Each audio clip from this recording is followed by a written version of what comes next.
For writing today, we are going to work on using sensory details in our writing. So that means using our five senses to describe what we see, hear, taste, smell, and touch. So the first sense I'm going to talk about is sight. As you can see, there's a picture of a sunset. What details can you share about what you can see? How could you describe this sunset to someone if they can't see it? Descriptive language helps us show our audience what we are writing about.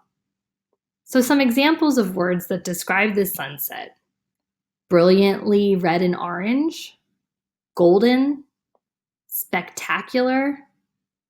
You could describe the clouds as comparing them to cotton candy clouds, or comparing them to smoke, clouds like billowing smoke. So there's a sentence under the picture to describe it. With the setting sun came a sky of fire, ablaze for a few moments before the golden ball dipped behind the mountains. The second sense I'm going to talk about is taste.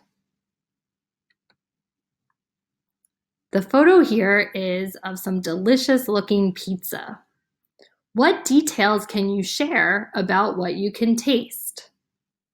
So think about how you could describe this pizza to someone if they can't taste it. So some examples of words that might describe the taste of pizza: cheesy, scrumptious, warm or hot, chewy, crispy, spicy, greasy, gooey. So the sentence for this photo: the warm, gooey cheese dripped down my chin as I took a bite out of the crunchy crust. The pepperoni topping was just spicy enough that it didn't overpower the perfect marinara sauce. The third sense I'm going to talk about is smell. So as you all know, I love coffee and I love the smell of coffee. So I chose a photo of a cup of coffee. So when you're writing about the sense of smell, think about what details you can share about what you can smell. So how would you describe the smell of coffee to someone if they can't smell it? So some words that might describe the smell of coffee: if the coffee smells good, aroma, floral, woody, smoky, earthy. If you're talking about the smell of some old coffee, you could compare it to something like cardboard, or say it smells musty. So the sentence for this: the invigorating aroma wafted through the house, inviting everyone to the kitchen to enjoy the rich scent of roasted coffee beans. The next sense I will talk about is touch. So this photo is of a little puppy. What details can you share about what you can touch? So how could you describe the way the puppy feels to someone who can't touch it? So examples of words that might describe the way a puppy feels: furry, fuzzy, warm, light, glossy, silky, bony. The puppy had fluffy, glossy fur and tiny hedgehog paws. When I held him, I felt like I was holding a living, breathing ball of fur. Okay, the last sense we're going to talk about is the sense of sound. So this photo is of a school cafeteria. How could you describe the way a school cafeteria sounds to someone who can't hear it?